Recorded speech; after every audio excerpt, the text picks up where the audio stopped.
Bonjour à tous et ravi de vous retrouver pour ce troisième webinaire du cycle 2023. Aujourd'hui, le thème c'est CAP 2030 vers l'ODD 4, l'éducation en pratique, que nous organisons avec notre partenaire, la Maison de l'Apprendre et la JEBVA. Alors, quelques mots d'introduction pour ceux qui nous rejoignent aujourd'hui pour la première fois. Pourquoi faire un webinaire sur les modèles socio-économiques? Tout simplement parce que depuis déjà quelques années, on est tous confrontés à des transformations majeures et que les modèles socio-économiques deviennent une question structurante, que ce soit pour les organisations publiques et bien sûr privées. Et dans la question des modèles socio-économiques, c'est finalement comment on fait avec d'autres, comment on s'articule avec d'autres modèles, et c'est bien ça ce que traduit l'agenda 2030 des objectifs de développement durable au plan international, et plus particulièrement celui de l'objectif de développement durable numéro 17, qui est celui des partenariats multipartites. Alors, en France, ça fait 15 ans, un peu plus de 15 ans que la recherche empirique a permis de capitaliser tout ce qui a été fait sur les modèles socio-économiques. Donc, il y a une connaissance partagée grâce à une base de capitalisation. Et puis, sur la question des partenariats multipartites, l'Observatoire des partenariats a publié, avec le Rameau, une étude d'impact de l'ODD 17 qui a permis de qualifier, de mesurer et d'illustrer ces fameux effets, impacts du faire alliance sur tous les modèles d'acteurs. Alors, ça fait depuis 2020 que la JEBVA et le Rameau copilotent ce fameux programme reconnaissance des modèles socio-économiques d'intérêt général qui ont fait l'objet de différents webinaires. Et ce programme, il a 3 objectifs. C'est d'abord de partager une culture commune sur la diversité des modèles et donc de permettre à chacun de pouvoir se repérer et de pouvoir se positionner par rapport à cette diversité. Et puis le troisième objectif, c'est d'apprendre collectivement à piloter la complexité, parce que pour tous ceux qui ont réfléchi à cette question des modèles socio-économiques, ils savent tous que c'est un sujet qui est hautement complexe. Alors ce programme, il est animé depuis déjà de nombreuses années et notamment par des cycles de webinaires. Alors, le cycle de 2023, il est dédié vers de nouveaux équilibres économiques et il va consister à partir d'un exemple très concret d'alliance pour pouvoir valoriser les exemples de pratiques collectives au service de l'agenda 2030 des objectifs de développement durable. Donc, on va avoir 10 webinaires tout au long de l'année avec 2 objectifs. Le premier, c'est de partager la diversité des exemples d'alliance au travers de retours d'expérience, et c'est aussi de partager des méthodes et des outils pour passer à l'action. Alors aujourd'hui, le thème du jour, c'est l'éducation. Et donc, on va entendre le retour d'expérience de la Maison de l'Apprendre au travers du festival que la Maison organise, le Festival de l'Apprendre, pour agir ensemble sur les enjeux d'éducation. Donc aujourd'hui, on va articuler le fameux ODD 17 et l'ODD 4, celui de l'éducation. Alors, comment va se dérouler ce webinaire? On va avoir 4 temps. Le premier, on écoutera la Maison de l'Apprendre qui nous expliquera ce qu'est le Festival de l'Apprendre et quel est le retour d'expérience sur cette alliance innovante. Ensuite, on aura des témoignages, des points cardinaux de l'expérience avec à la fois Lyon Métropole, France Télévisions, le lycée polyvalent Aragon Picasso qui se trouve à Givors et le Learning Planet Institute. Et puis, on aura un temps dédié à un outil pour agir ensemble dès aujourd'hui et on découvrira le parcours pédagogique, alliance et territoire. Et on terminera bien sûr sur la prochaine date à avoir en tête en termes de webinaire. Alors, on va tout de suite ouvrir le bal, si je puis dire, avec le témoignage de notre partenaire, la Maison de l'Apprendre, qui va nous faire un retour d'expérience, justement, qui va nous présenter ce qu'est le Festival de l'Apprendre et son modèle socio-économique. Et avec nous, nous avons la chance d'avoir les 2 cofondatrices de la Maison de l'Apprendre, Angélique Figari et Tiffaine Bonnet. Donc, mesdames, je vous laisse la parole pour nous présenter ce qu'est le Festival de l'Apprendre et son modèle socio-économique. Merci beaucoup Elodie et puis surtout merci à toutes et à tous de votre présence sur ce webinaire et de votre intérêt pour ces questions de l'éducation et de la coopération. C'est vrai que pour vous présenter du coup assez rapidement la Maison de l'Apprendre avant de rentrer dans le vif du sujet avec le festival. En quelques mots, la Maison de l'Apprendre, c'est une association d'intérêt général qui a été initialement préfigurée par une initiative citoyenne collective depuis 2017 en région lyonnaise. Et finalement, le problème auquel nous nous attaquons, c'est le décalage entre les compétences individuelles et collectives face aux enjeux de développement durable. Donc, autrement dit, notre mission, c'est de contribuer à la mobilisation des acteurs et des ressources nécessaires pour renforcer le développement de la capacité individuelle et collective d'apprendre, de comprendre et d'agir pour une société durable. C'est finalement ce que l'on nomme la transition éducative. Donc en fait, nous vivons vraiment cette transition éducative aussi comme un préalable à d'autres transitions, qu'elles soient écologiques, énergétiques, que l'on peut connaître au regard des objectifs de développement durable. Donc à l'origine du projet de la Maison de l'Apprendre, c'est une rencontre sur les enjeux de transformation de l'expérience éducative, avec notamment Andreas Schleicher à la direction de l'éducation et des compétences de l'OCDE, également François Tadei et Catherine Becchetti-Bizot, qui finalisaient à l'époque le rapport commandé par le ministère de l'Éducation nationale sur la société apprenante. Ça a donc été un rapport produit par le Centre de recherche interdisciplinaire qui s'appelle aujourd'hui le Learning Planet Institute, avec la contribution d'Ashoka également et le réseau mondial des villes apprenantes de l'UNESCO. Et donc, c'est à cette époque-là que nous avons proposé le territoire de la métropole de Lyon comme un terrain d'application de ces travaux de recherche et les recommandations afférentes à travers le développement d'un catalyseur d'alliances éducatives, une fabrique de coopération innovante pour justement permettre le développement des compétences et de l'engagement citoyen pour le plus grand nombre. Donc, comment nous nous y prenons? Finalement, le rôle de la Maison de l'Apprendre, c'est de créer des ponts entre différents mondes qui favorisent la rencontre et le dialogue entre une grande diversité d'acteurs. Continuellement, on recense et cartographie tout ce qui est à l'œuvre sur le territoire, l'existant, que ce soit les acteurs, les actions, les ressources, mais également les besoins de ce territoire-là. Nous avons pour enjeu de les mettre en lumière, justement, au travers un rendez-vous annuel d'ampleur, qui est le Festival de l'Apprendre. C'est un festival, on vous en reparlera plus en détail, mais globalement, c'est un festival qui dure une semaine et qui mobilise chaque année environ 150 structures intervenantes. Et il est en moyenne suivi par à peu près 3500 participants. Et au-delà de ce festival, c'est vrai que ce sont toute l'année plus de 250 structures qui sont impliquées dans la dynamique de communauté apprenante impulsée par la Maison de l'Apprendre. Et dans cette communauté, on va retrouver à la fois des collectivités, des services académiques, des établissements scolaires, des établissements d'enseignement supérieur ou encore des laboratoires de recherche, des associations, des entreprises ou encore des fondations. Finalement, toutes les typologies d'organisations qui, à un moment donné, peuvent venir contribuer au développement des compétences des individus. Bien évidemment, à l'échelle de notre territoire, cette communauté est loin d'être exhaustive, mais c'est une communauté qui grandit au fil du temps et aussi au fil des rencontres.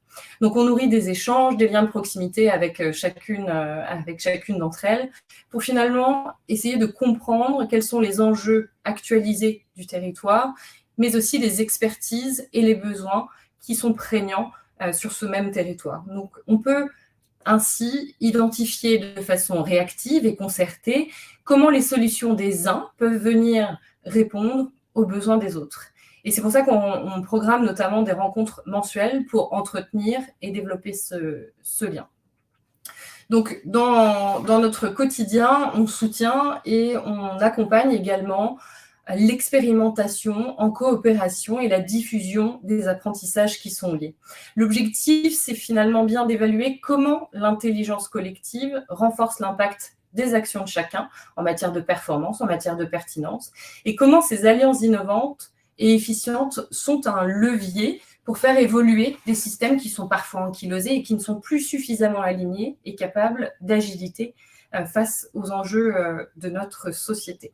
Donc effectivement, on met en œuvre des programmes qui permettent de mobiliser les compétences, les parties prenantes, l'accompagnement et les ressources financières, ainsi que la diffusion nécessaire pour pouvoir construire des démarches ancrées sur notre territoire en réponse aux besoins du plus grand nombre et à commencer évidemment par les publics les plus vulnérables. Et c'est aussi dans cet objectif que la Maison de l'Apprendre a créé assez récemment un fonds d'innovation éducative pour pouvoir rendre possible cette démarche collective de mécénat en vue de redistribution sous forme de bourses d'amorçage par exemple. L'objectif de cette slide-là, c'était justement de vous donner un premier aperçu de cette cartographie que l'on peut mener à l'échelle du territoire, parce que cette échelle du territoire, c'est vraiment un élément déterminant. C'est finalement le dénominateur commun entre toutes les parties prenantes qui intègrent, ou en tout cas qui prennent part à cette communauté territoriale. C'est aussi l'échelle de l'action et de la décision, notamment en matière de politique publique décentralisée et des institutions déconcentrées. Donc, nous avons au même endroit ceux qui opèrent, ceux qui créent les cadres, ceux qui innovent, ceux qui ont la capacité d'investir pour expérimenter de nouvelles solutions et ceux qui rencontrent des besoins. Donc finalement, c'est une échelle de cohésion sociale qui permet d'inscrire un projet d'éducation de qualité, un socle du faire société ensemble, où chacun pourra apprendre, transmettre dans une dynamique de circulation perpétuelle des savoirs. Et donc notre enjeu, c'est effectivement d'accompagner ces différentes parties prenantes pour passer du soi à l'entre-soi, à l'entre-tous. Et ce que l'on essaie de mettre en œuvre, c'est justement de focaliser d'ores et déjà sur le sens, de savoir pourquoi on est là, à titre à la fois individuel, structurel et collectif. Et dans ces accompagnements, on invite aussi à définir un cadre de gouvernance partagé qui va systématiquement mettre le bénéficiaire ou l'usager au cœur des réflexions et des décisions de la démarche pour que chaque partie prenante puisse être dans son périmètre de compétences et d'expertise. Et finalement, ces dynamiques de coopération que l'on accompagne, c'est aussi permettre à tous et à chacun d'accepter et de reconnaître qu'on ne sait pas tout et que chacun est détenteur d'une partie des connaissances, d'une partie de l'expertise et que finalement, c'est aussi dans ces recoupements que l'on peut identifier ces fameux interstices de coopération. Donc, côté Maison de l'Apprendre, on a à cœur d'instaurer et de respecter un cadre propice à la confiance, à l'humilité également, mais aussi à la solidarité, à l'intercompréhension et au droit d'essai, autant qu'au droit à l'erreur, qui est bien évidemment un levier important d'apprentissage. Finalement, notre enjeu, c'est vraiment de permettre à ces différents acteurs, d'où qu'ils viennent et quels qu'ils soient, d'apprendre à se connaître, à se reconnaître, à la fois dans leur complémentarité, dans leur similitude, mais aussi dans leurs différences, parce qu'on n'est pas toujours issus des mêmes cadres de référence ni des mêmes cultures. Et donc, qu'il s'agisse d'établissements scolaires, d'associations, d'entreprises ou encore d'institutions publiques, c'est justement ce décloisonnement entre les différentes typologies de structures et de responsabilités que l'on essaie de mener. Et au travers de ce décloisonnement, notre enjeu, c'est évidemment de faire naître l'envie d'alliance sur le territoire, puisque on a quand même conscience que l'efficacité des dynamiques collectives, ça nécessite une coordination, une animation de la coopération avec une approche structurée et un phasage, notamment dans la mise en œuvre des projets. Donc, c'est indispensable que chacune des parties prenantes impliquées ait fait l'objet et une parfaite clarté de l'engagement attendu et des besoins de chacun pour pouvoir accepter collectivement d'intégrer des éléments qui ne sont pas prévus et de maintenir une posture globale d'écoute et d'agilité permanente. Donc, au travers de ces éléments-là, je vais laisser la parole à ma collègue Angélique pour vous expliquer un petit peu plus en détail notre impact et ensuite vous présenter le Festival de l'Apprendre de façon plus détaillée. Merci Tiffaine. Bonjour à toutes et à tous. De manière très rapide, l'impact que la structure peut avoir depuis maintenant 5 ans sur le territoire, il se situe à différents niveaux, avec notamment des actions qui sont de l'ordre de la sensibilisation ou de l'inspiration, et le Festival de l'Apprendre participe à ça. Et on a aussi des actions d'animation du réseau et de mobilisation des acteurs. Et on voit bien au travers de ces 3 grands piliers d'action, le dernier étant plutôt sur l'impulsion de coopération et l'accompagnement des expérimentations qu'on va pouvoir agir autant sur le grand public et donc par le Festival de l'Apprendre, de rendre accessible tout un tas de temps, de formats, de découverte d'outils au grand public, mais aussi des temps dédiés en même temps aux acteurs professionnels du territoire et engagés sur les thématiques que nous adressons, et puis d'avoir aussi un accompagnement à l'échelle la plus collective d'organisation et de permettre en fait cette transition à différents niveaux, sans oublier évidemment donc les bénéficiaires, les parties prenantes et puis les systèmes, les organisations au sein desquelles ils évoluent. On avait envie pour vous permettre de découvrir un petit peu plus en détail comment fonctionne le Festival de l'Apprendre, de vous partager en exclusivité, pour le coup, la vidéo qui résume un petit peu les grands temps forts de l'édition qui vient de s'achever cette année en janvier 2023. Donc, on va vous proposer de visionner une courte vidéo et on reviendra à la suite de ça plus en détail sur le modèle socio-économique du projet. On sent de la vie collective ici. Et ça fait du bien aussi de pouvoir échanger sur d'autres regards que les nôtres. On ne sait pas ce qui va arriver, on ne sait pas qui va passer, moi ça j'adore. Ça nous permet à la fois d'ouvrir un peu les horizons.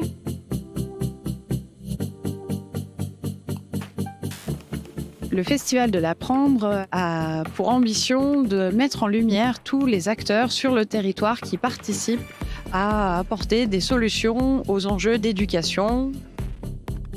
Je trouve que c'est très important que l'école s'ouvre, c'est la volonté de notre ministre et de notre recteur, au partenariat, à la co-conception, au co-développement, à la co-organisation. Voilà, l'éducation, c'est l'affaire de tous. On sent de la vie collective ici, et cette vie collective-là, on en a besoin. Il y a énormément de savoir-faire, il y a énormément de regards différents sur le monde, il y a énormément de ressources disponibles. Et il y a une maison de l'apprendre qui est là pour faire dialoguer ces regards, ces savoir-faire, ces expertises.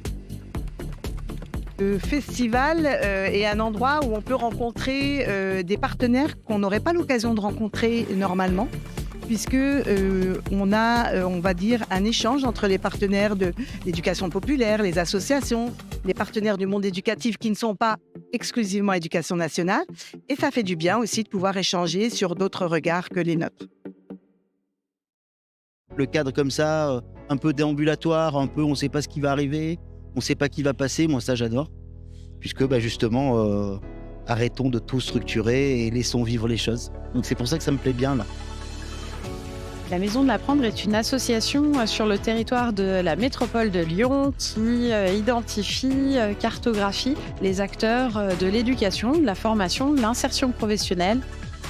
Dans l'ADN de la Maison de l'Apprendre, il y a la notion d'interface, d'arriver à faire dialoguer des acteurs qui ont des cultures d'action entre eux et qui savent que c'est ensemble qu'ils vont pouvoir avoir des véritables leviers de transformation sociale.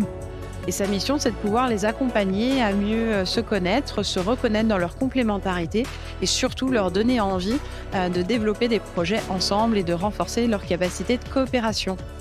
Il y a un véritable intérêt de rencontres, d'échanges, de projets qui peuvent se construire et surtout un collectif qui est intéressant pour se donner une ambition et travailler ensemble encore un petit peu plus, chose qu'on n'arrive pas à faire autrement. Comment je décrirais le festival ? Varié, enrichissant, constructif, pour améliorer le monde de demain. Pour nous, globalement, chez Imaginio, ça nous permet à la fois d'ouvrir un peu les horizons pour rencontrer de nouvelles personnes, d'autres acteurs, potentiellement rencontrer des partenaires ou créer des nouvelles collaborations et faire du réseau.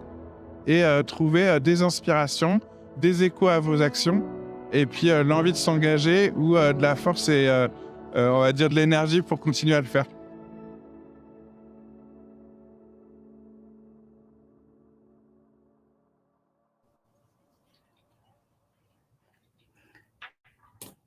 Voilà, alors, le Festival de l'Apprendre à Lyon, il s'inscrit dans une dynamique internationale évidemment plus grande. Pour vous donner quelques chiffres, et je pense que Céliane y reviendra tout à l'heure, mais cette année, ça a été 191 pays impliqués, 600 événements à travers le monde et 60 000 participants.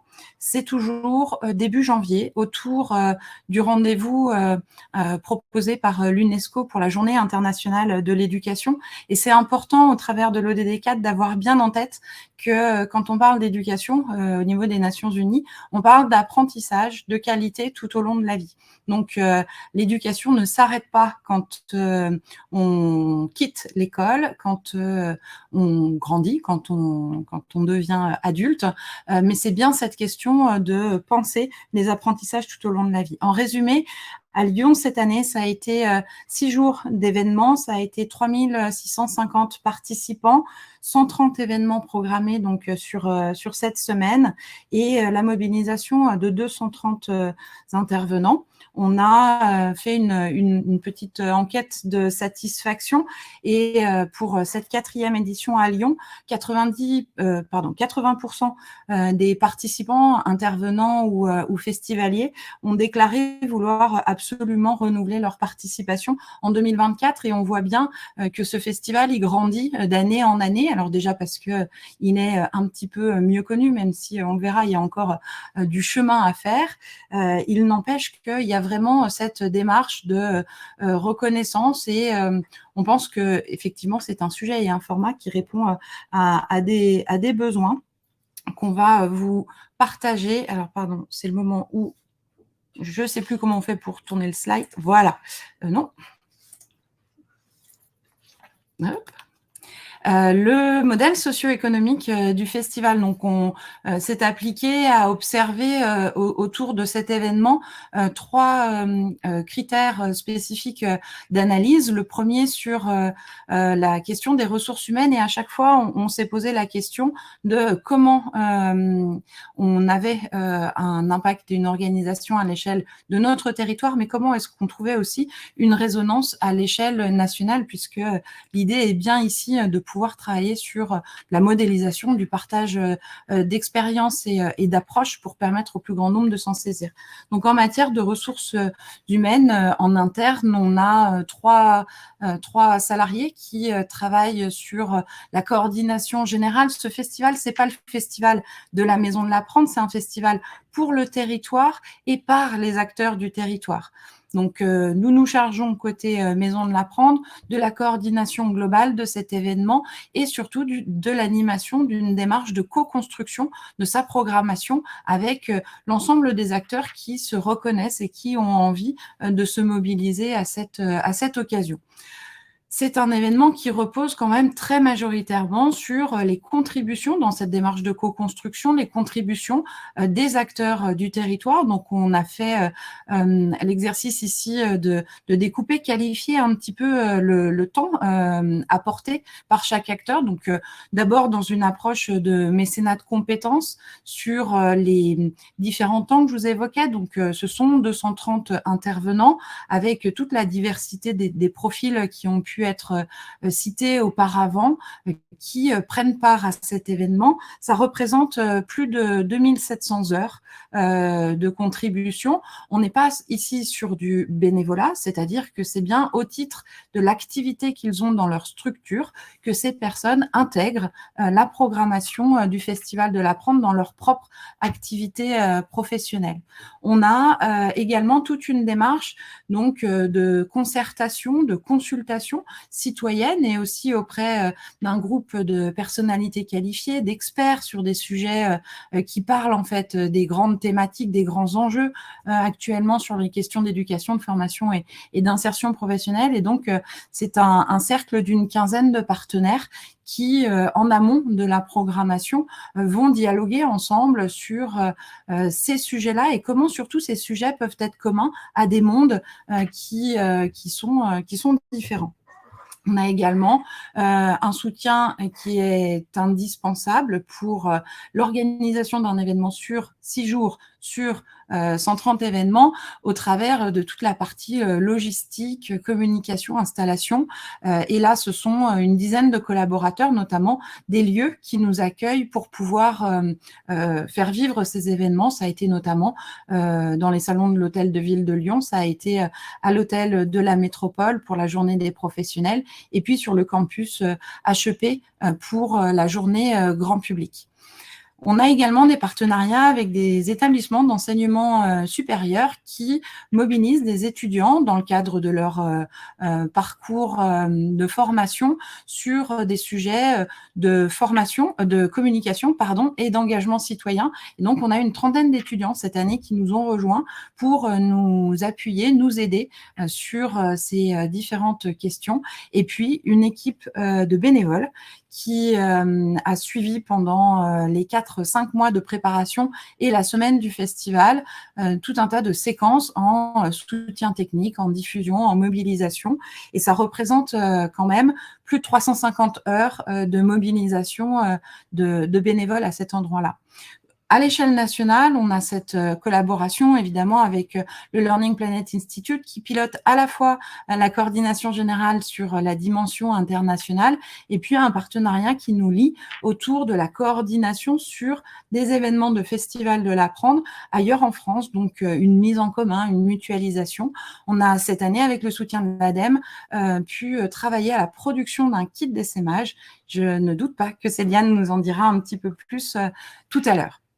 Sur la question des ressources financières, un des enjeux qui nous semble absolument déterminant, c'est de travailler à la fois l'efficacité, la performance, la qualité de cet événement, mais aussi sa frugalité. L'objectif étant que si on veut déployer ces dynamiques d'alliance sur le territoire, sur le sujet, on a besoin d'avoir une certaine agilité, réactivité et donc si c'était une semaine sur laquelle il faille aller chercher des sponsors, du mécénat, etc., ça serait beaucoup plus compliqué en fait à mettre en œuvre. Ce qui nous permet aujourd'hui d'arriver à ce résultat, c'est parce que on est vraiment sur un effort collectif.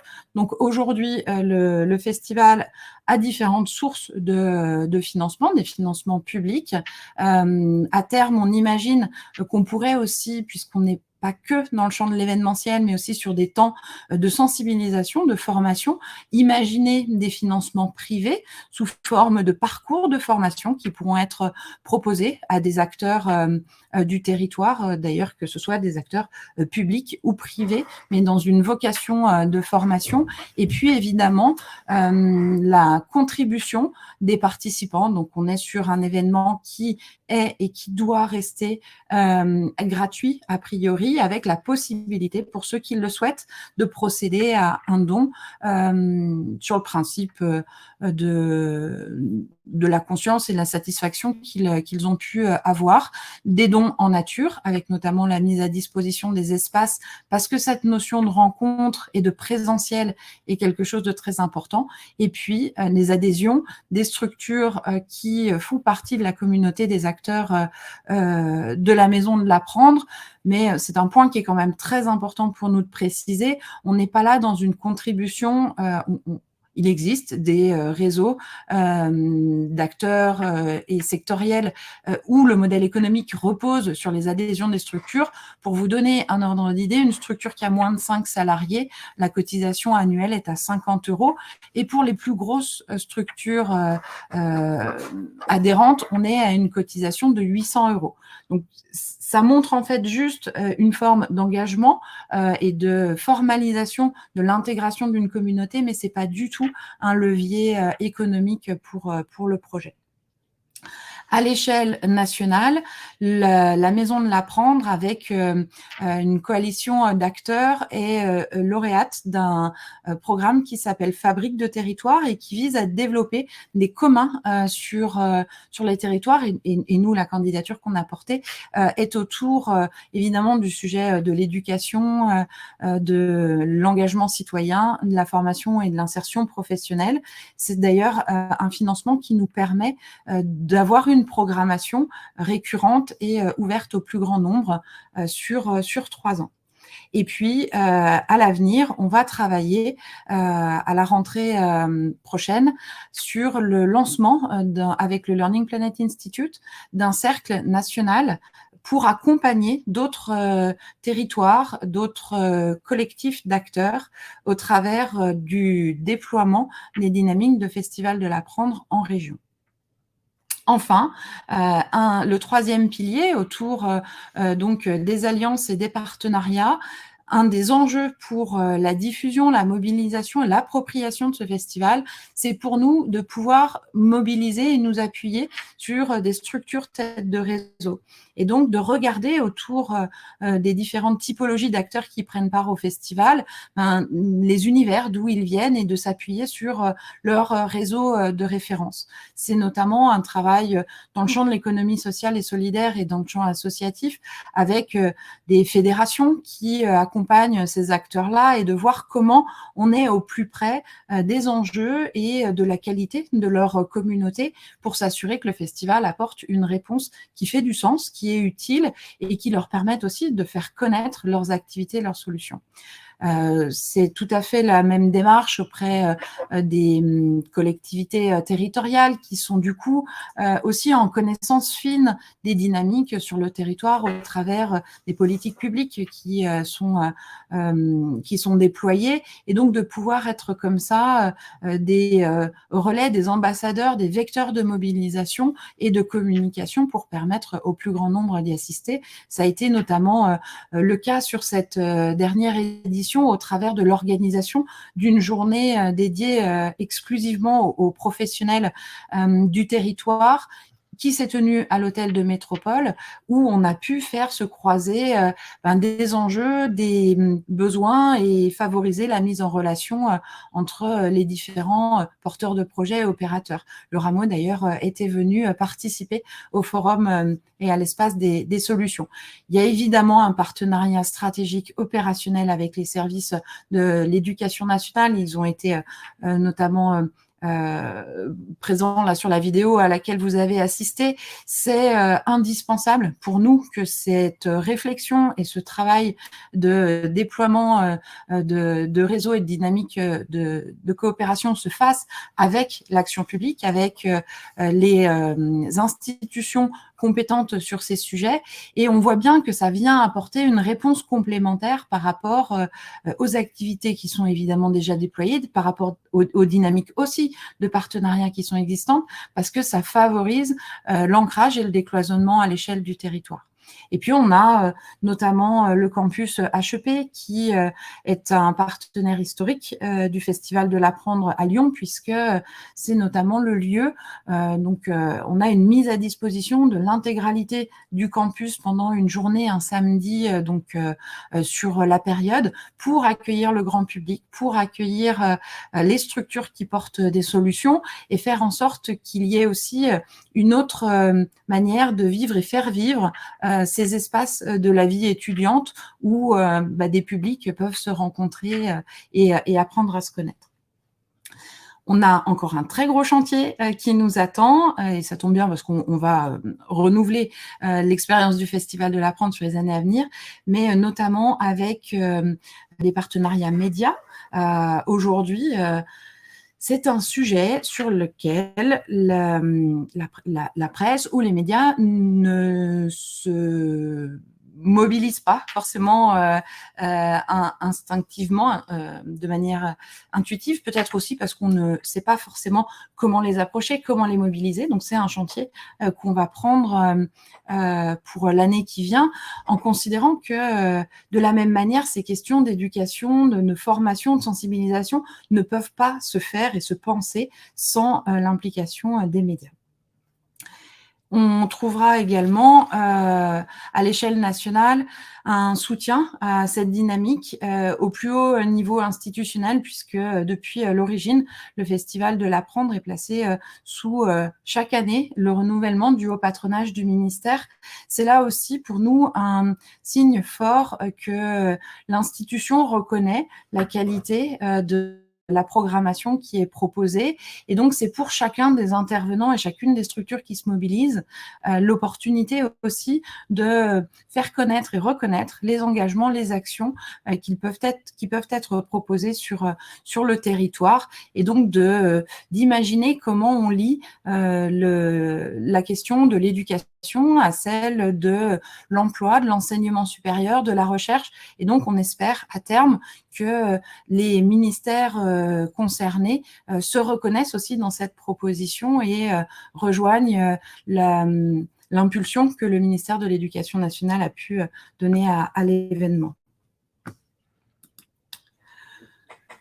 Ce qu'on peut voir ici, et je vous en ai déjà un petit peu parlé, c'est que effectivement chaque année il y a cet enjeu dans le développement de la programmation d'avoir le souci d'y associer le plus grand nombre. Alors on n'est pas du tout dans une démarche prosélytiste, mais plutôt de faire en sorte, on est sur un territoire très dense avec une grande multiplicité d'acteurs, et l'objectif c'est qu'au fil des éditions, chacun puisse se reconnaître dans cette proposition.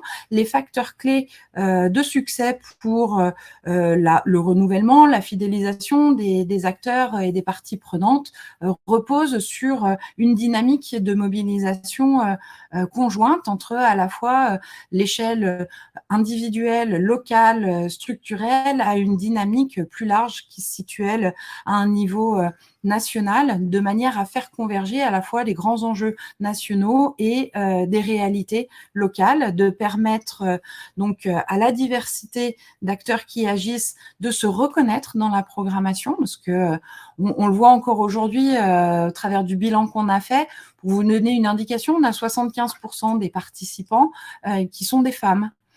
C'est questionnant, ça pointe peut-être, ça met en exergue à minima que sur ces questions-là, la parité n'y est pas, et ça questionne aussi sur la diversité des structures qui se reconnaissent. On a évidemment une très forte majorité d'acteurs qui sont issus du secteur associatif, de l'économie sociale et solidaire, et un petit peu moins du secteur économique, même si ces questions de développement des compétences sont évidemment au cœur des enjeux stratégiques des entreprises. Et puis le grand public, avec la nécessité de travailler la question du modèle éducatif, du projet éducatif qu'on peut vouloir pour ses enfants, pour soi, de reconnecter aussi sur les enjeux et la nécessité qu'on peut avoir de cultiver le développement, ou en tout cas l'actualisation de ces compétences tout au long de la vie, le rapport à la formation, aux apprentissages. Et donc ça passe aussi vraiment par cette programmation à destination du grand public.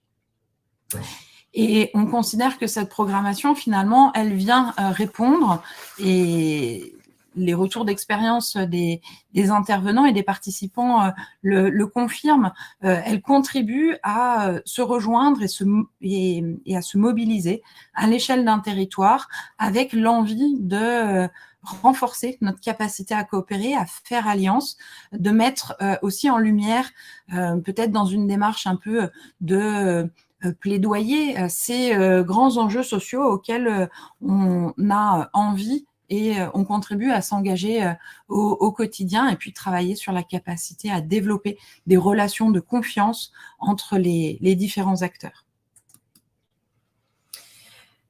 Du coup, en conclusion, je pense que vous l'aurez perçu, mais finalement, le Festival de l'Apprendre, c'est pour nous un véritable levier pour l'alliance territoriale, pour ce qu'on peut aussi appeler un territoire apprenant, parce que ça nous permet justement d'accélérer cette possibilité de mise en place de l'alliance territoriale. C'est aussi finalement ce qui va nous permettre de porter une certaine forme de plaidoyer en faveur de ce l'on nomme la transition éducative.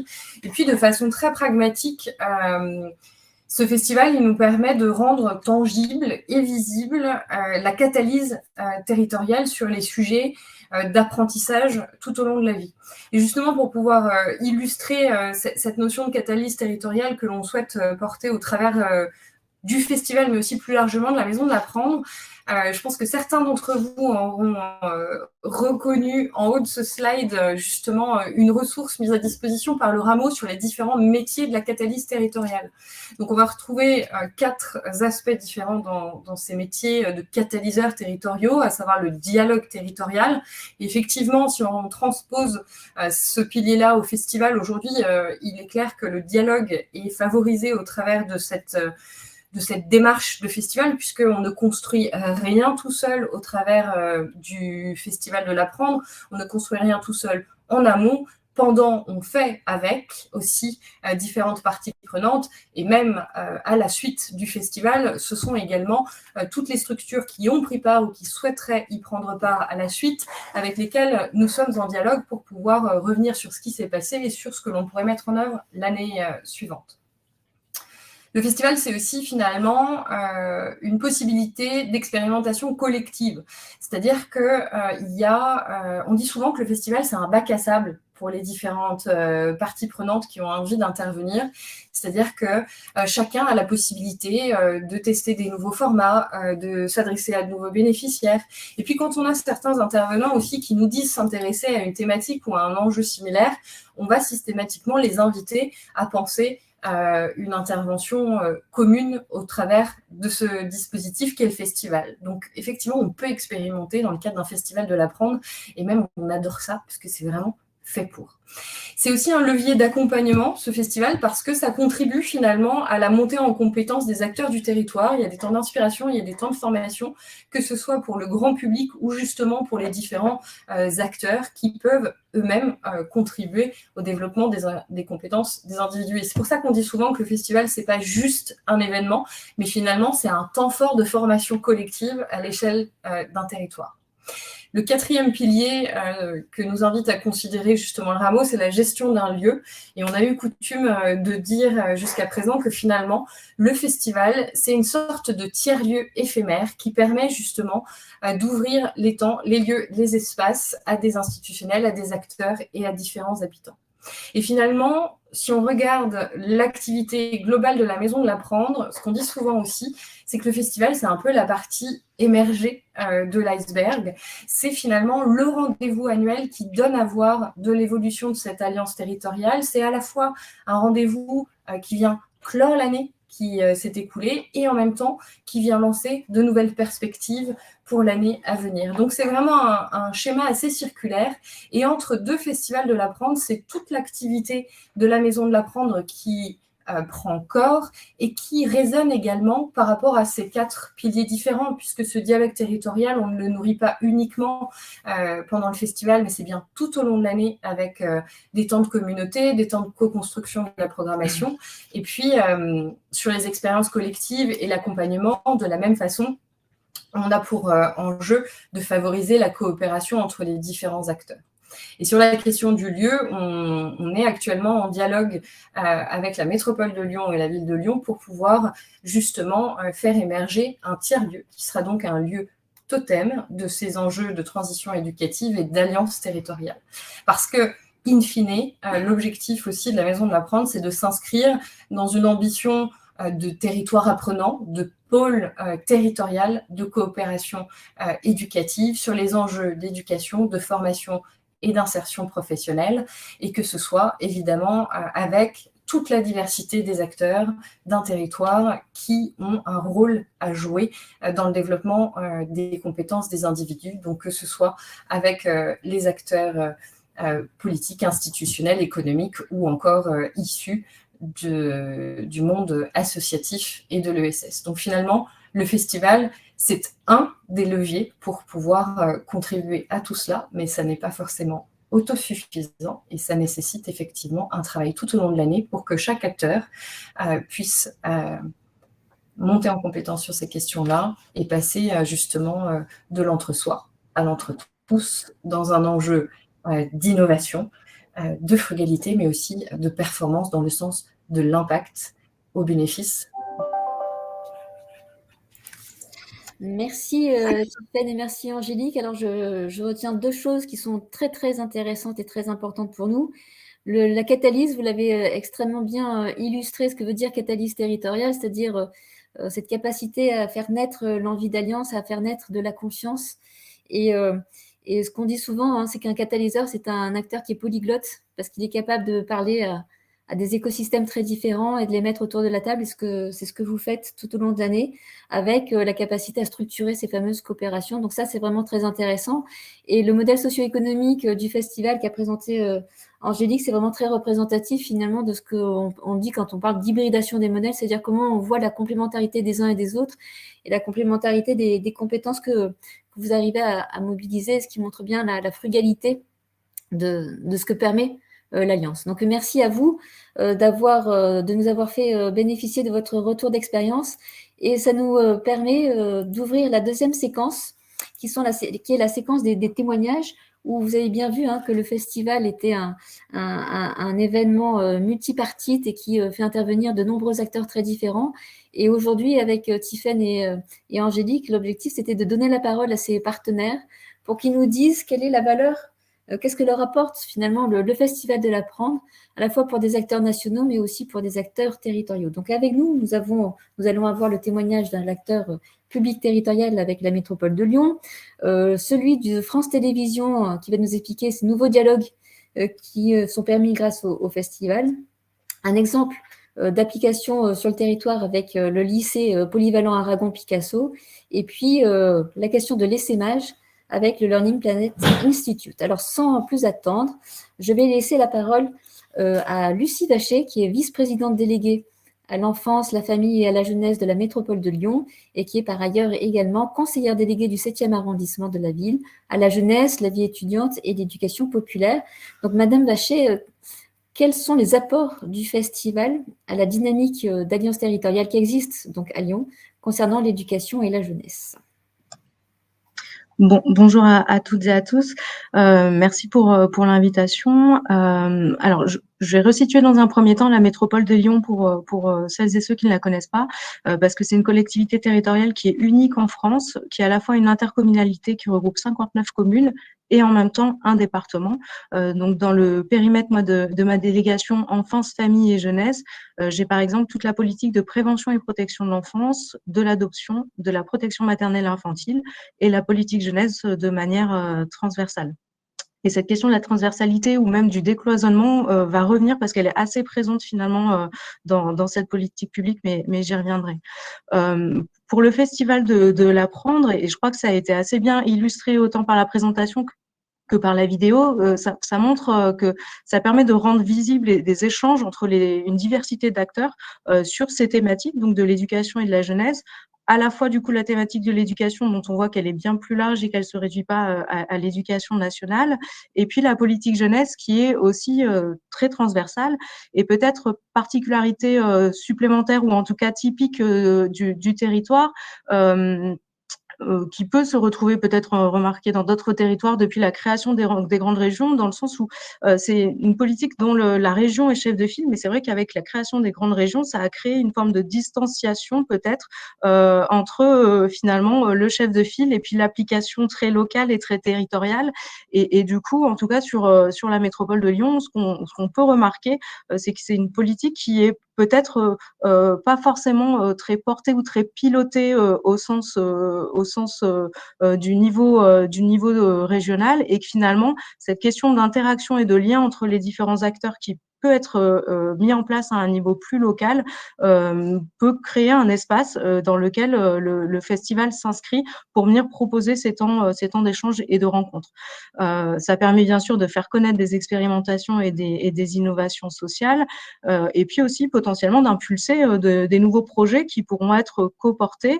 Ça a commencé à être dit, mais sur la question d'un tiers-lieu et le fait que du coup la Maison de l'Apprendre a pu répondre à un appel à manifestation d'intérêt sur la mise en place d'un tiers-lieu pour l'insertion professionnelle et l'engagement des jeunes.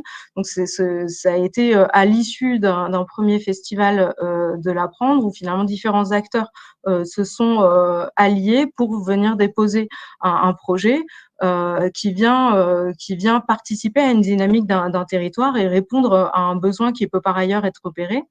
Ça permet aussi, et on peut le voir côté collectivité territoriale sans forcément avoir tous les leviers sur le sujet, mais cette question de la mutualisation pour des associations ou des structures qui sont, on va dire, pas forcément très structurées ou très grandes en nombre de personnes RH et qui n'ont pas forcément les moyens non plus du coup d'avoir un local en propre, d'avoir plusieurs structures qui s'allient entre elles, ça peut permettre d'avoir une personne qui est mutualisée pour de l'accueil ou bien sûr des locaux qui sont par ailleurs partagés.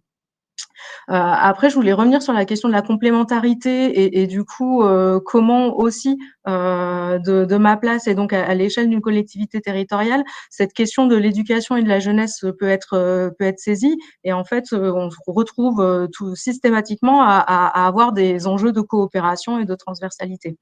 Ça a été dit aussi dans la vidéo qui est passée, hein, la question de l'apprendre et qui fait référence du coup à l'éducation, mais entendue au sens large, donc qui se réduit pas à l'éducation nationale. On a entendu l'éducation populaire qui était citée.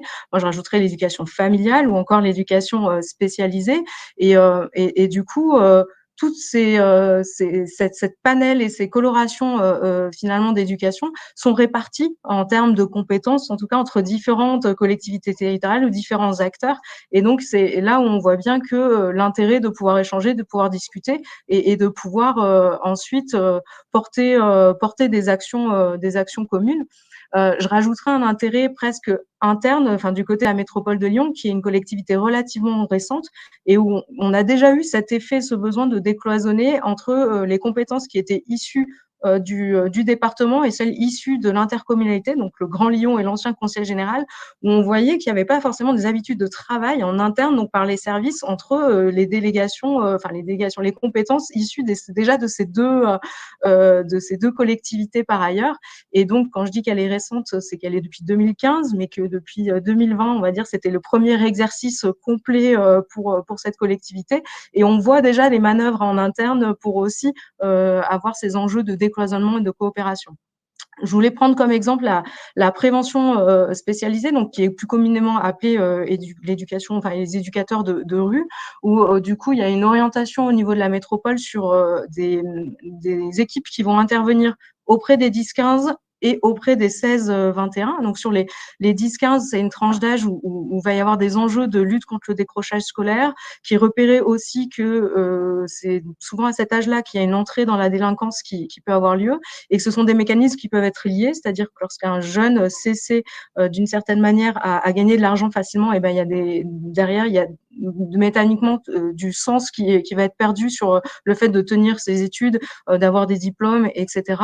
Et donc là, les équipes vont pouvoir intervenir bien sûr auprès de l'éducation nationale, des structures de l'enseignement, mais mobiliser aussi la famille, parce que du coup la particularité des éducateurs spécialisés, c'est d'avoir cette possibilité d'intervenir auprès de la famille, mais aussi tous les acteurs sur un territoire qui peuvent intervenir sur cette question-là. On peut avoir des acteurs, j'avais vu qu'il y avait Proxité qui était cité tout à l'heure, mais sur la question ou la FED, sur la question de l'accompagnement scolaire, d'autres acteurs qui seraient plus liés à des loisirs par ailleurs. Enfin, c'est vraiment très large pour le coup, et c'est vraiment le but de ces professionnels qui est sur un territoire de faire un maillage entre les différents acteurs sur un sujet ou sur disons plutôt en accompagnement d'un jeune là où il en est et selon ses problématiques. Et on retrouve le pendant, on va dire, pour les 16-21, où là on va beaucoup plus être sur des dimensions d'insertion sociale et professionnelle, et où donc là on va avoir par exemple la mission locale, Pôle emploi, ou encore d'autres acteurs qui seront plus sur la question des jeunes en devenir adultes, et donc c'est pas forcément les mêmes partenaires qui seront sollicités.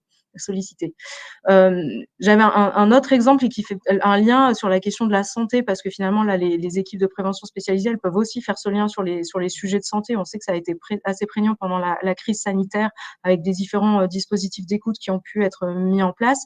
Nous avons aussi au niveau de la métropole de Lyon la charge de ce qu'on appelle les CPEF, les centres de planification et d'éducation familiale, qui vont être renommés en centres de santé sexuelle, et on va plutôt au niveau de la métropole, les renommer centres de santé et d'éducation sexuelle, parce qu'une des orientations que nous avons posées, c'est cette question de l'éducation, c'est-à-dire de faire des actions collectives auprès des jeunes scolaires, ou aussi auprès des jeunes de protection de l'enfance, ou des jeunes qui sont en situation de handicap, sur toute cette nécessité d'avoir des personnes qui sont tiers, extérieures, ni de la famille, ni éducateurs d'une certaine manière, et qui viennent poser des mots, des informations sur la connaissance de ses droits, sur ce qu'est le consentement, sur quelles sont les différentes questions qui sont liées au rapport au corps, qui est finalement des questions d'éducation à la vie affective et sexuelle, et qui sont vraiment prégnantes, en tout cas dans les ressentis, dans les retours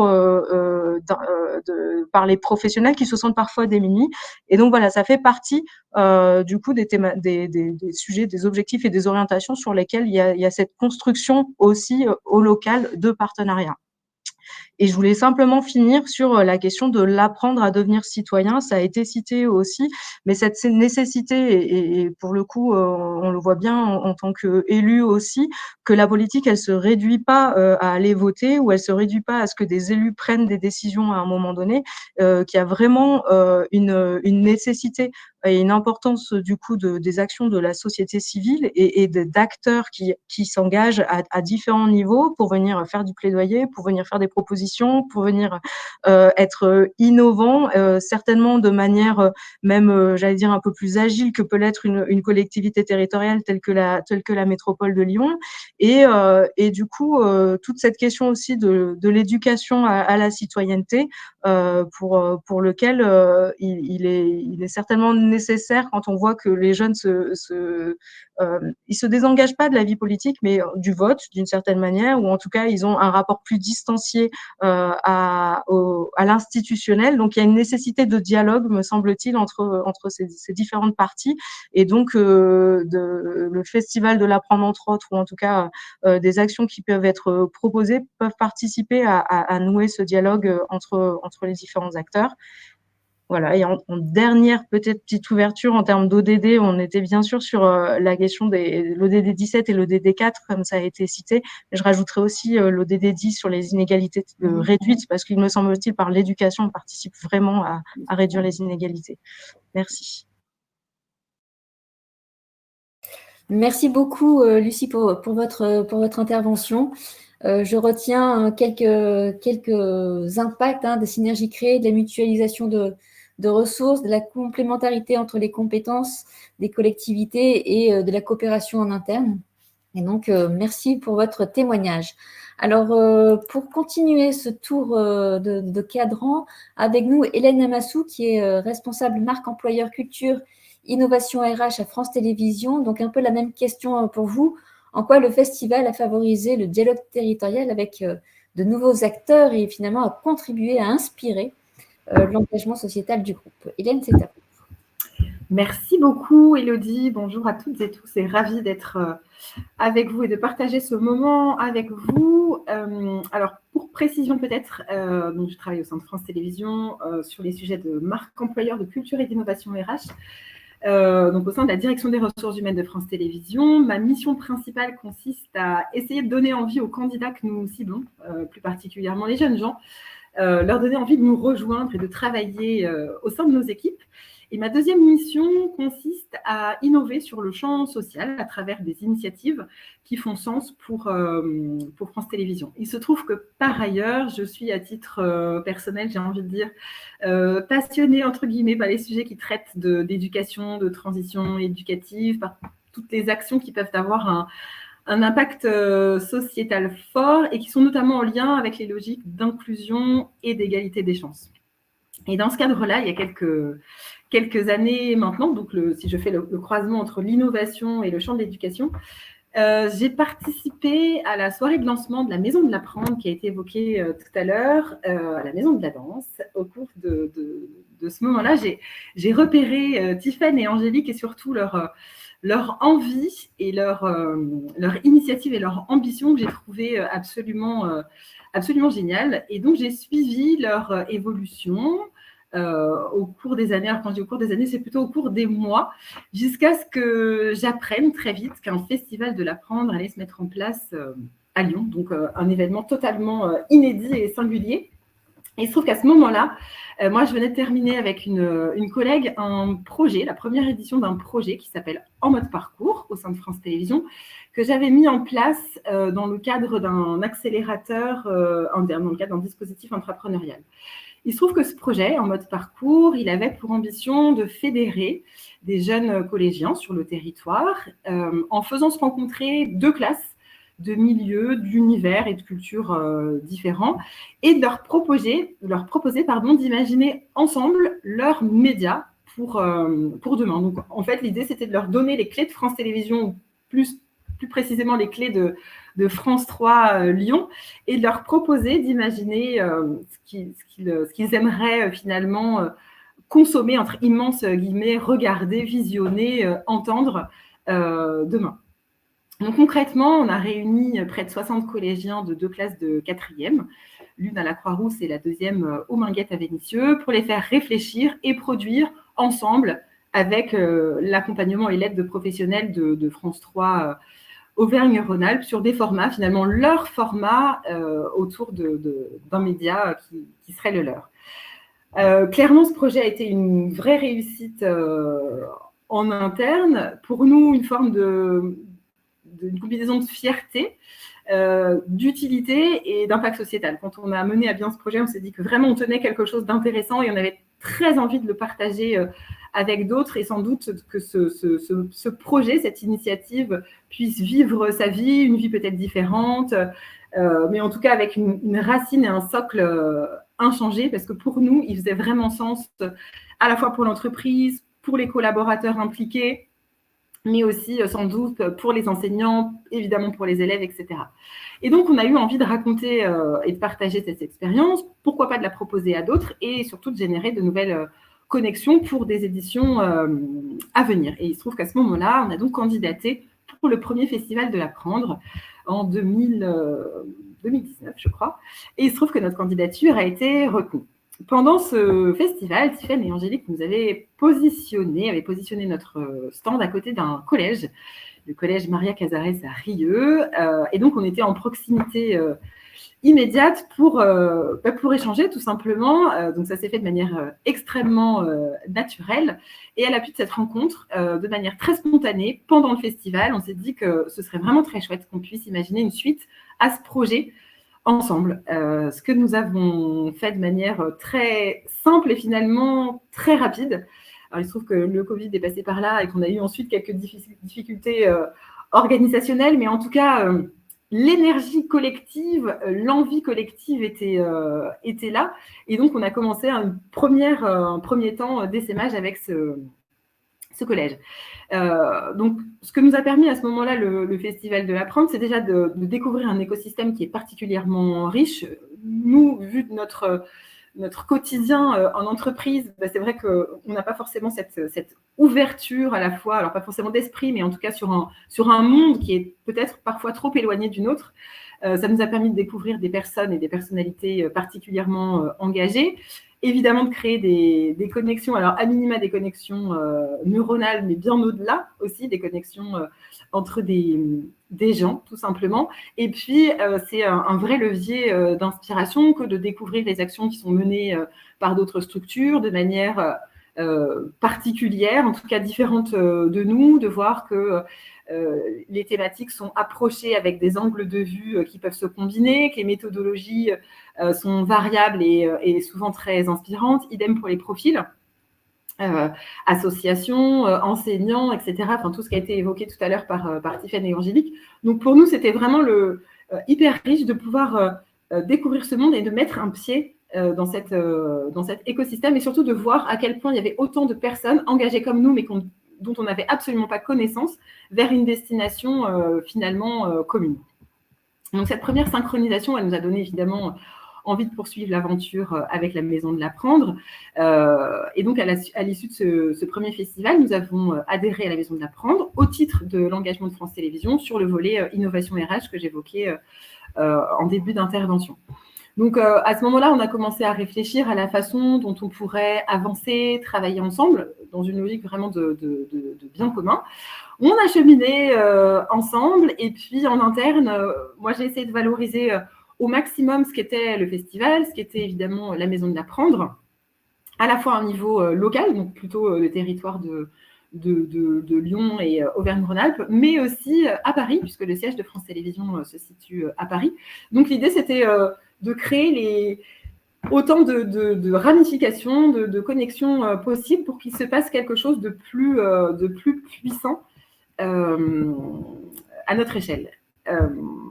Et puis, quelques mois après, on a convergé de façon assez naturelle finalement sur un sujet commun, qui est celui de l'engagement. Donc, on a attrapé ce sujet-là en interne à travers le prisme de la valorisation et de la reconnaissance des compétences qui sont développées par nos collaborateurs.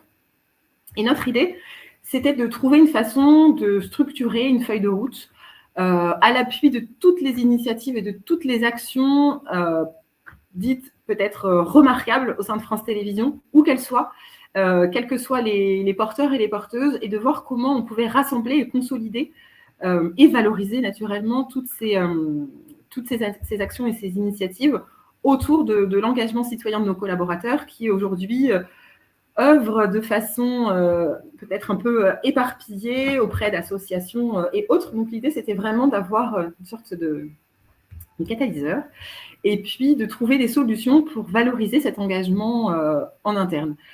Ce qui est intéressant là-dedans, c'est que, comme je l'évoquais au départ, on était deux à l'origine à nous questionner sur ces sujets-là, 2 à participer au Festival de l'Apprendre. Aujourd'hui, on est 15 en interne, à la fois filière ressources humaines en local, filière ressources humaines au national à Paris, des managers, des collaborateurs qu'on a rencontrés finalement grâce au festival, parce que ces connexions sont nées à travers ça. Et donc, aujourd'hui, c'est la connaissance d'un nouvel écosystème interne qui nous a permis de graviter sur des sujets qui sont en lien avec la Maison de l'Apprendre. Et on a pour ambition de partager ces différentes initiatives et actions lors de la prochaine édition du festival en 2024. Donc, en cheminant, ce qui est intéressant pour nous, c'est que non seulement le volume de personnes impliquées a évolué, et puis on s'est rendu compte qu'en fait, on œuvrait de façon assez naturelle sur le champ de l'engagement éducatif au sein de l'entreprise, même si clairement l'engagement sociétal est inscrit dans l'ADN du groupe France Télévisions. Là, ce qui est intéressant, c'est qu'on a un regard qui est sans doute complémentaire, qui est différent, et surtout, voilà, on se pose des questions sur un sujet qui n'était pas naturellement inscrit un vaste sujet dans cette entreprise. Exactement. Pardon, je dépasse un peu. J'en ai terminé. Pardon. Merci beaucoup, Hélène, pour votre témoignage et celui de France Télévisions. Alors, sans plus attendre, on va laisser la parole à Fabien Thora, qui est professeur de sciences industrielles de l'ingénieur au sein du lycée polyvalent Aragon-Picasso à Givors. Et c'est un peu la même question que pour nos précédents témoignages. Comment le festival a fait effet de levier sur l'innovation et sur les liens de l'établissement avec son territoire et auprès de ses pairs. Fabien, c'est à vous. Je crois que vous allez nous présenter rapidement le lycée, qu'il y aura une vidéo et que vous nous donnerez ensuite les résultats de ce festival. Bonjour à tous. Petit aparté, je ne peux pas m'empêcher de me dire que la société patriarcale, elle a pris un sacré coup là aujourd'hui. Ah oui, c'est vrai. et du coup, ça me fait penser à Grand Corps Malade qui rend hommage aux femmes là dans Mesdames. Et je trouve qu'on est en plein dedans là. Ouais. Et la femme est vraiment l'avenir de l'homme en ce qui concerne l'éducation. Donc ça, je tenais vraiment à le signaler. Merci. C'est gentil, merci. Et juste, vous avez un petit challenge à relever comme en termes de timing. Oui, je vais le tenir. Vous ne faites pas de soucis. Donc du coup, il y a 2 façons pour moi de changer le système éducatif en France. Soit on le fait en étant à l'extérieur, soit en étant à l'intérieur. Et nous, clairement, dans ce que je vais vous présenter, on est à l'intérieur du système.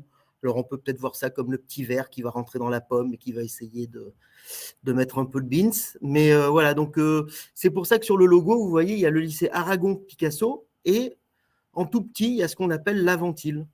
Et c'est vraiment cette ventile-là que j'ai envie de présenter. et qui va vous permettre de comprendre comment, à l'intérieur du système éducatif national, on arrive à changer les choses. Donc nous, on se trouve à la croisée de 3 départements. Le lycée se trouve donc à Givors, dans le Rhône. Et donc, on est entre l'Isère, la Loire et le Rhône, pour ceux qui connaissent un peu le territoire lyonnais. Et cette ville, composée de 18 000 habitants environ, a pris de plein fouet la désindustrialisation du territoire, du bassin givordin, notamment de la vallée du Gier. Et du coup, on se retrouve avec une population assez paupérisée. Le terme est un peu fort, mais c'est vrai, où la mixité sociale, elle n'est pas là. On se retrouve beaucoup avec des personnes socialement CSP moins, on va dire, hein. Et il n'y a pas de mixité ni sociale ni culturelle à l'intérieur de Givors, et pourtant les mairies successives essayent vraiment d'impulser tout ça. Et nous, en tant qu'acteurs éducatifs, on est là-dedans. Donc le lycée, lui, par contre, c'est un microcosme aussi. Donc on est composé de 1500 élèves. On est un lycée polyvalent, donc général et technologique et professionnel. Et il y a un mélange de populations à l'intérieur de ce lycée, du coup, parce qu'il y a les élèves qui proviennent de Givors et alentours, et il y a aussi d'autres élèves qui proviennent plus des monts du Lyonnais, donc des milieux sociaux différents. Et donc il y a un brassage là-dedans. Et le système à l'intérieur du lycée fonctionne parfaitement. On a l'habitude de dire au lycée Aragon-Picasso, on ne le demande jamais en tant que prof, mais par contre on y reste. Et ce n'est pas pour rien, c'est qu'il y a un bel enjeu éducatif à l'intérieur. Et du coup, on a créé la Ventile là-dedans, autour des sections technologiques et de notre Fab Lab. Et on s'est rendu compte que ce Fab Lab ne marchait pas comme il faut, pas comme un tiers-lieu qui se veut ouvert sur son territoire. Et on a décidé de créer quelque chose, une entité supplémentaire qui est la Ventile, avec un espace de coworking, avec une salle de réunion, avec une salle info, bon voilà, tout ça. Et on l'a ouvert sur le territoire. Et ça, c'est vraiment la chose que je voudrais vraiment signaler, parce qu'un lycée, on a tendance maintenant à le fermer sur l'extérieur. Et là, nous, du coup, on essaye de créer de la porosité avec l'intérieur du territoire. Donc voilà, donc ce tiers-lieu, ça fait 4 ans qu'on est dessus, et il a été co-créé par des designers et par les élèves. Et ça, c'est quelque chose d'intéressant. C'est un projet qui dure et qui motive les élèves et qui les responsabilise. Alors, on va lancer la vidéo, si vous voulez bien, et après, je reprendrai un petit peu tout ce qu'il y a derrière et les alliances territoriales, notamment. Parfait, on lance la vidéo.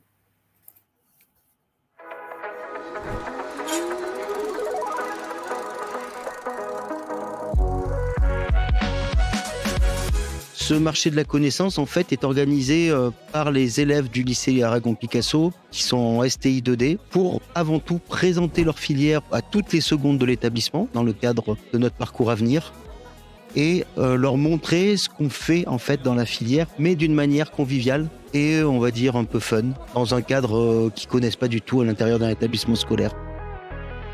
On met en présentation dans la Ventile avec plusieurs ateliers où les secondes viennent, circulent librement, font différents ateliers et en échange, ils gagnent des bons pour un vent. En échange de vent, ils peuvent gagner des goodies, des crêpes, des gaufres. Un autre enjeu aussi fondamental, c'est de montrer que la filière STI 2D est une filière aussi pour les filles. On répare les manettes de Switch. Donc si vous avez besoin, vous, de réparer vos manettes de Switch, vous les mettez dans une sorte de boîte aux lettres. On manque de filles dans notre filière. C'est un peu bête, j'allais dire, parce que derrière, va pas en STI 2D parce qu'il n'y a pas de filles. Ah ouais, non, je vais pas être la seule fille. Du coup, j'irai pas, quoi. Et on essaye de casser ça. On est venu visiter la Ventile aujourd'hui avec ma classe. Et on est tous surpris, agréablement surpris par l'ambiance et la dynamique qu'il y a. Tous les élèves sont super volontaires. Malgré ce qu'on peut penser, même si c'est une femme, est totalement acceptée. Les élèves font participer. Et en 2 semaines, on va faire passer 450 élèves, plus une 50aine de personnes extérieures à la Ventile, d'autres profs qui vont venir. Je sais qu'on va aussi essayer de faire l'extérieur en face de la Ventile, avec des différents îlots en bois qu'on va fabriquer nous-mêmes.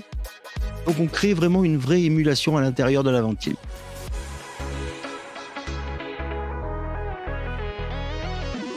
l'enjeu, il est quand même fort, c'est-à-dire que la filière STI 2D est une filière qui est pas bien vue, qui a mauvaise réputation, alors que les élèves, ils sont géniaux, ils sont créatifs, ils sont plus nature que les autres, moins scolaires, et du coup, ça crée vraiment une belle émulation à l'intérieur de la classe. Et donc, on essaye de casser ces préjugés.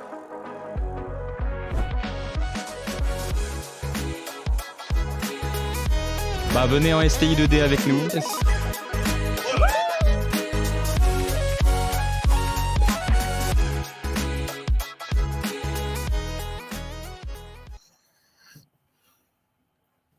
Donc voilà, donc du coup, c'était un petit peu pour vous montrer aussi l'ambiance qui y règne, mais surtout pour vous montrer que un événement comme celui-là, c'est quelque chose qui a été créé par les élèves et animé par les élèves.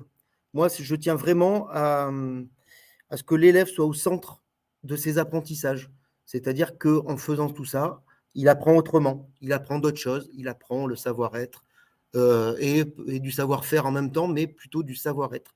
Et derrière, je trouve que ce film fait bien ressortir aussi l'aspect coopératif du projet qu'on mène.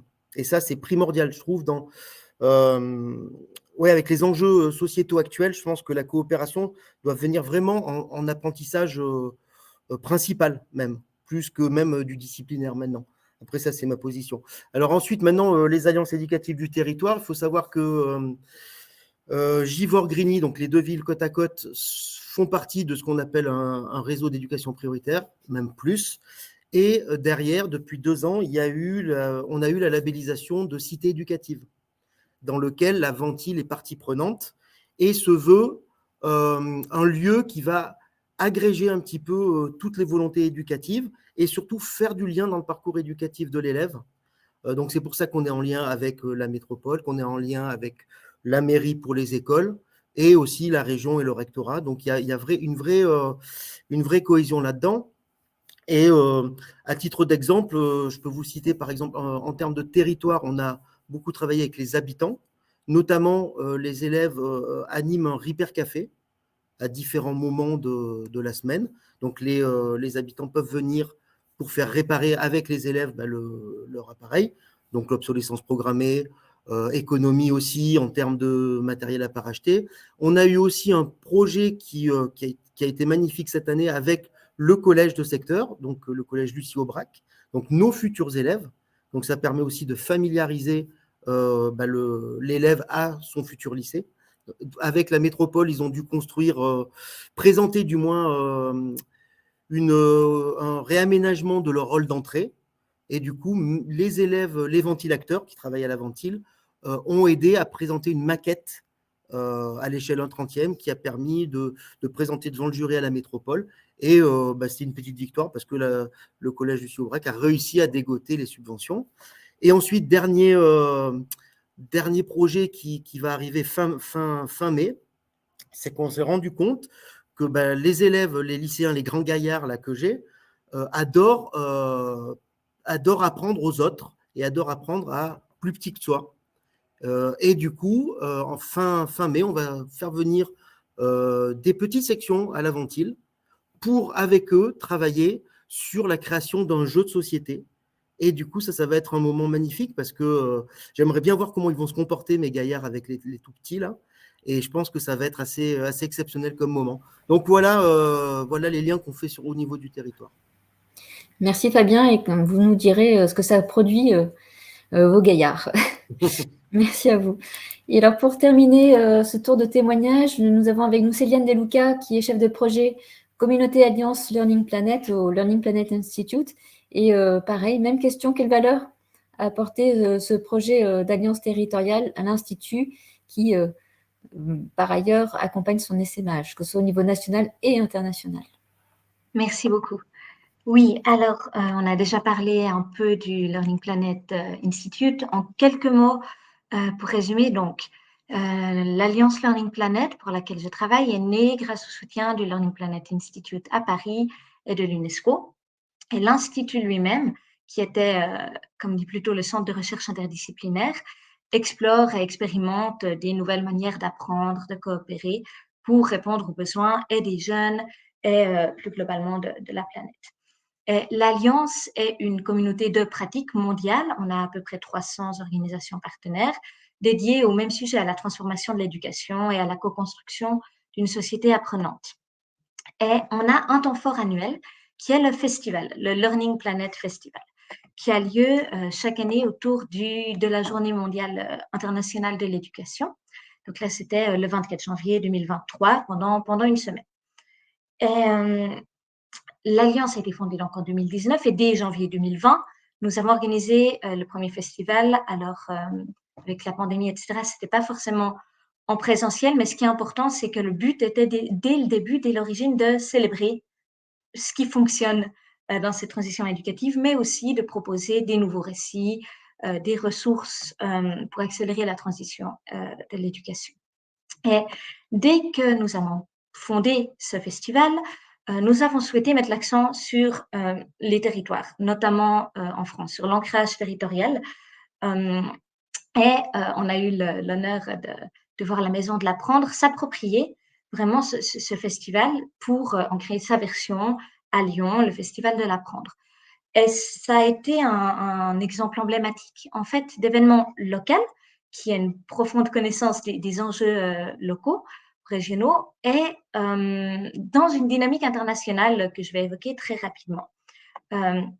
Et cet exemple de la Maison de l'Apprendre en a inspiré d'autres, puisqu'à Paris, il y a eu environ 80 événements cette année, donc c'est une relative nouveauté pour nous. Et puis à Marseille, 15 autres événements, et dans toute la France, des événements ponctuels durant cette semaine-là.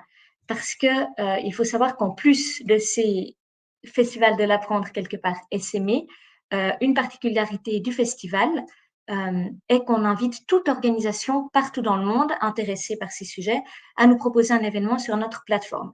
Donc, il y a un niveau de co-construction encore plus léger, quelque part plus accessible, qui est simplement proposer son événement sur la plateforme de notre festival ou pourquoi pas d'un festival partenaire, ou proposer de créer un autre festival de l'apprendre en collaboration avec nous.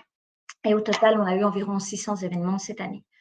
Et puisqu'on a suffisamment de recul maintenant, on a fait notre 4e édition pour capitaliser et disons transmettre cette expertise en événementiel et en animation de communauté, on a eu envie de savoir comment le partager en fait, avec des partenaires actuels ou futurs. Et pour cela, avec la Maison de l'Apprendre, on a décidé de créer un cercle des festivals de l'apprendre qui sera porté donc par l'Alliance Learning Planet et par la Maison de l'Apprendre de Lyon au départ, et par définition sera rejointe par d'autres organisations, évidemment. Et c'est un projet en cours d'élaboration, donc les étapes et la structure que je vais évoquer ici sont tout à fait encore en transformation potentielle. Mais disons, l'objectif de ce cercle, c'est de faciliter l'essaimage des festivals de l'apprendre à travers la France d'abord et pourquoi pas à l'international, mais pour l'instant en France. Donc, il aura pour mission de faciliter la création de ces festivals en partant des besoins des membres. Donc, on va constituer un petit noyau quelque part test pour réfléchir aux enjeux, aux besoins, etc. des territoires ou organisations intéressées pour préparer ce cercle, si on veut, avec la Maison de l'Apprendre d'ici à la rentrée de septembre. Et puis ensuite, même jusqu'en janvier prochain, et à partir de l'année prochaine, on aimerait pouvoir lancer officiellement ce cercle, être rejoint par des partenaires extérieurs, etc. Et un des avantages sera de mettre en commun, par exemple, une charte graphique ou qui sait des plateformes Internet pour les événements, à voir, tout ça sera discuté, mais c'est de, en fait, libérer de l'énergie pour que nos partenaires ne doivent pas recommencer à zéro à chaque fois qu'ils veulent organiser quelque chose, mais que tout le monde puisse créer, enfin, disons, plusieurs territoires puissent créer leur propre événement avec un cadre commun. Et c'est ça, en fait, c'est ce double mouvement qui nous intéresse particulièrement. C'est à la fois permettre une autonomie pour les territoires, puisqu'ils pourront créer un événement qui leur ressemble, qui ressemble à leur public et à leurs besoins, ceci grâce à un cadre commun qui, quelque part, leur servira d'armature. Et l'exemple de la Maison de l'Apprendre en est un exemple très, très concret, puisque vous avez une plus grande expérience, une expertise dans les enjeux de Lyon et environ, puisqu'on a peut-être plus de réseau international ou de ressources humaines, mais qu'on a besoin d'avoir cette vision concrète de ce qui se passe dans les territoires pour pouvoir proposer des solutions, encore une fois, concrètes. Donc voilà, c'est un espèce de double échange comme ceci. On facilite la création de votre événement et vous nous apportez des connaissances nouvelles selon voilà. Merci Céliane, ce qui veut dire que tous ceux qui sont intéressés, ils savent vers qui s'orienter alors. Oui, et je vous partage mon email dans les questions, comme ça vous pouvez m'écrire. Merci.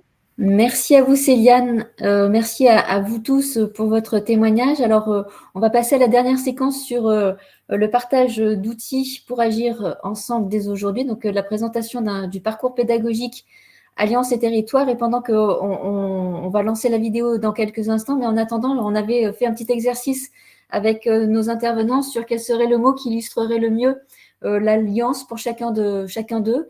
Et donc, ce que je propose à chacun des intervenants, c'est de partager ce mot dans le fil des questions et on conclura tout à l'heure là-dessus. En attendant, donc présenter ce parcours pédagogique. Donc c'est Charles Benoîtier qui est président fondateur du Rameau qui malheureusement n'est pas là, mais qui a fait une petite vidéo qui va nous expliquer pourquoi ce parcours et je conclurai tout à l'heure en présentant les principales étapes que de toute façon vous pouvez trouver sur la plateforme odd17.org.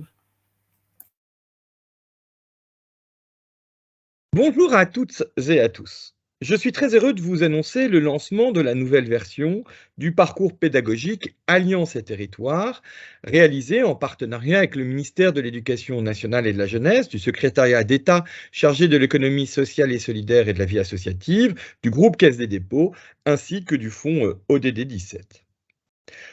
Durant 3 ans, dans le cadre de la mission ministérielle sur l'accélération des alliances d'intérêt général entre collectivités, associations et entreprises, plus d'une centaine de réseaux nationaux et territoriaux, publics et privés, se sont mobilisés pour co-construire une capitalisation partagée des données, outils et compétences librement disponibles pour développer des partenariats stratégiques entre des acteurs qui sont riches de leurs différences. En septembre 2021, une première version du parcours pédagogique Alliance et Territoire a été lancée en partenariat avec le ministère de l'Éducation nationale. Elle constitue l'un des 4 points cardinaux de la boussole du Faire Alliance. 18 mois plus tard, fort de l'étude d'impact réalisée entre 2018 et 2022 sur l'ODD 17 en France, du Vademecum du Faire Alliance, de la base Impact Alliance qui recense plus de 1000 exemples inspirants et de différents parcours d'usage qui ont été déclinés à partir de la capitalisation partagée, il était utile de lancer une version plus aboutie du parcours pédagogique Alliance et Territoire. En quoi la question posée lors du Festival de l'Apprendre vous a donné envie de lancer ce nouveau parcours à l'occasion d'un webinaire commun sur le lien entre l'ODD 4 et l'ODD 17? L'alliance territoriale au service de l'éducation et des apprentissages tout au long de la vie. On ne pouvait pas mieux résumer finalement les travaux de recherche du Rameau durant ces 16 dernières années. Votre question finalement rencontre directement nos travaux de recherche. Et peut-être plus particulièrement la raison pour laquelle, dans le cadre de la mission ministérielle que j'ai eu le plaisir de co-présider durant 3 ans, nous avons inscrit dans la proposition de loi la question du Code de l'éducation et de l'inscription dans ce Code de l'éducation de la notion de coopération d'intérêt général.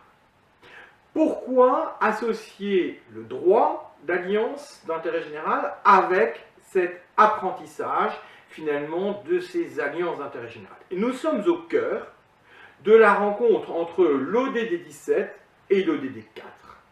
Et nous voyons bien que quand a été signé en 2015 les objectifs de développement durable, les pays du Sud, pour signer ces objectifs, ont demandé à ce que soit ajoutée une dimension du comment faire. Et c'est ce qui a prévalu l'ODD 17. Comment nous faire sur la souveraineté des États, Comment allons-nous faire sur l'investissement? Comment allons-nous faire sur les technologies? Comment allons-nous faire sur le transfert de savoir-faire? Comment allons-nous faire sur le commerce? Voilà le cœur de l'ODD 17. Alors, pourquoi l'ODD 4 y est-il lié? D'abord parce que, bien évidemment, le comment faire ensemble s'adresse au programme d'éducation au niveau mondial. Mais aussi, et peut-être, parce que pour réussir l'objectif de développement durable 17, la question d'apprendre à faire alliance est une nécessité. Et c'est peut-être ce qui justifie que l'ODD 17 est un objectif et non pas simplement une modalité. Il nous faut collectivement apprendre à faire alliance. Et c'est en cela que la question des territoires est au cœur de cette ODD 17 rencontrant l'ODD 4. Parce que le territoire comporte 3 caractéristiques. La première caractéristique, c'est que c'est l'intérêt général à portée de main. Je peux me projeter dans mon territoire. C'est une notion culturelle extrêmement forte, dans laquelle j'ai le sentiment de pouvoir être en capacité d'action. Or, l'intérêt général n'a de sens que s'il correspond à un contrat social dans lequel je me sens directement concerné, le territoire et la juste taille. Le deuxième élément, c'est que c'est un lieu d'expérimentation collective. De la même façon que le chercheur a besoin d'une paillasse pour pouvoir expérimenter dans ses tubes à essai, finalement, quelque chose qui pourra être développé à grande échelle, un traitement médicamental à grande échelle, et bien de la même façon, le territoire est le lieu d'expérimentation collective, de pouvoir faire à une taille humaine un résultat qui pourra être partagé beaucoup plus largement après. Et là, nous tombons dans un élément essentiel de l'ODD 17, c'est qu'il ne s'agit pas d'universaliser les réponses, il s'agit au contraire de valoriser la diversité de ces réponses, et c'est bien cette articulation entre un cadre commun et des réponses spécifiques par territoire que permettent d'expérimenter finalement les territoires. Et le troisième rôle d'un territoire, c'est que c'est un lieu de confiance. C'est l'espace où je suis capable de prendre le risque de dépasser l'entre-soi pour faire de l'entre-tous. Il est difficile de pouvoir aujourd'hui dire, pour la transformation, nous allons construire avec l'ensemble des acteurs, y compris ceux que nous n'aimons pas, y compris ceux qui ne partagent pas les mêmes valeurs. Mais c'est bien ça ce que nous invite à faire l'ODD 17. Eh bien, nous allons, grâce à l'ODD 4, apprendre à le faire sur le territoire, parce que quelque part, nous comprenons bien que sur nos territoires, nous ne pouvons pas choisir nos voisins. Et avant de pouvoir le faire à un niveau mondial, eh bien évidemment, c'est déjà en proximité que nous sommes en train de tester notre capacité à pouvoir faire alliance, tous ensemble.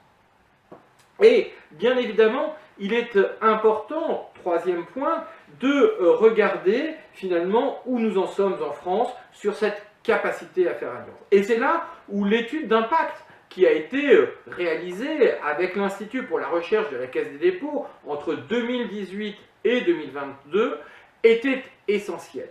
Parce que, certes, la mission ministérielle que nous avons copilotée avec la députée Cathy Racon-Bouzon, et puis après, une fois remis au gouvernement, que nous avons copiloté avec l'administration centrale, n'avait de sens que si la maturité collective était là.